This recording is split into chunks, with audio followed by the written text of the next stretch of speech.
Hello दोस्तों, इस video में हम देखने वाले हैं कि HTML को कैसे लिखते हैं, इसका बेसिक सिंटैक्स क्या है।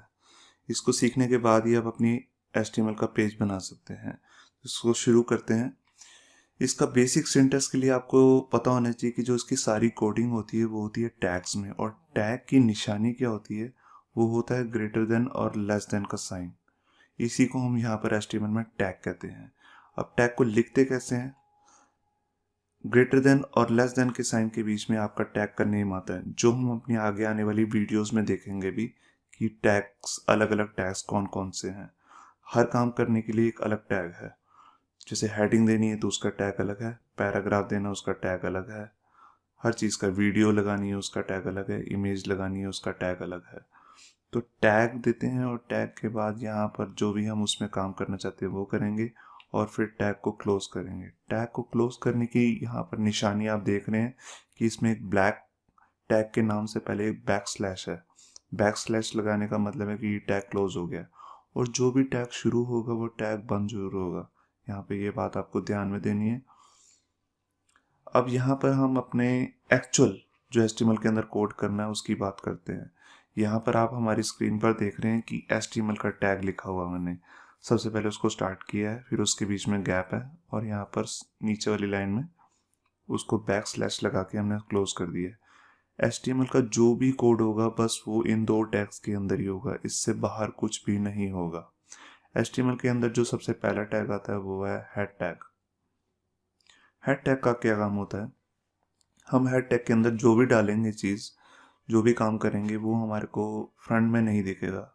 वो या तो हमारे बैकग्राउंड में चल रहा होगा या हमारे ऊपर टाइटल बार में दिखेगा। बैकग्राउंड में कैसे चल सकता है? जैसे कि हम फ्यूचर में देखेंगे, हम CSS सीखेंगे तो CSS का सारा कोड हम हेड टैग के अंदर डाल सकते हैं। हम जावास्क्रिप्ट सीखेंगे जो फ्यूचर में, वो जावास्क्रिप्ट का भी सारा कोड हेड टैग के अंदर ही होता है। ठीक है, तो अब के लिए हम स्टार्ट करते हैं। हेड टैग के अंदर हमारा अभी तक का जो काम है वो होगा टाइटल टैग से। टाइटल टैग का क्या मतलब है? जो भी हम टाइटल टैग के अंदर लिखेंगे वो सब हमारा ब्राउज़र की टाइटल स्क्रीन, जो टाइटल बार होती है उस पर दिखेगा।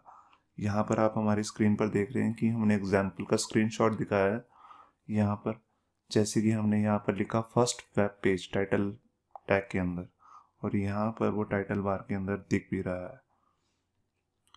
हेड टैग खत्म होने के बाद हमारा जो सबसे इम्पोर्टेंट टैग शुरू होता है वो है बॉडी टैग। बॉडी टैग का क्या मतलब है? जो भी आप इसके अंदर लिखेंगे वो ही आपको ब्राउज़र की स्क्रीन के अंदर दिखेगा। मतलब कि वेबसाइट का जो भी काम होगा वो सारा का सारा बॉडी टैग के अंदर आएगा, और जो बैकग्राउंड वेब ब्राउज़र के बैकग्राउंड में चल रहा होगा वो सारा काम आपका हेड टैग के अंदर आएगा। तो ये बात याद रखनी है, हेड टैग क्लोज होने के बाद ही बॉडी टैग शुरू होगा, और बॉडी टैग भी बंद होगा क्योंकि हेड टैग क्लोज होता है। अब बॉडी टैग जैसे ही आ गया है और उसके अंदर जैसे हम कुछ भी लिख सकते हैं, जैसे कि यहाँ पर मैंने लिखा है हेलो वर्ल्ड। हेलो वर्ल्ड या कोई भी हेडिंग, पैराग्राफ जो हम आगे आने वाली वीडियोस में देखेंगे वो सब यहीं पर आ जाएंगे। अब बात आती है कि ये फाइल जैसे हमारी तैयार हो चुकी है HTML की, तो इसे सेव कैसे करना है। ये भी एक अलग से इम्पोर्टेंट टॉपिक है कि इसको सेव कैसे करना है। तो इसको सेव करते समय आप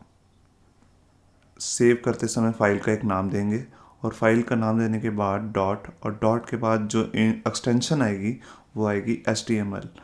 HTML जो है इसकी एक्सटेंशन है HTML फाइल बनाने के लिए। अगर आप इस नाम से फाइल सेव नहीं करेंगे तो ये HTML की फ़ाइल रन नहीं होएगी ब्राउज़र के अंदर, वो नॉर्मल टेक्स्ट फाइल बन जाएगी। तो ये बात ध्यान रखनी है। इस वीडियो में अभी हद तक हमने देखा कि कैसे HTML का बेसिक सिंटैक्स करते हैं।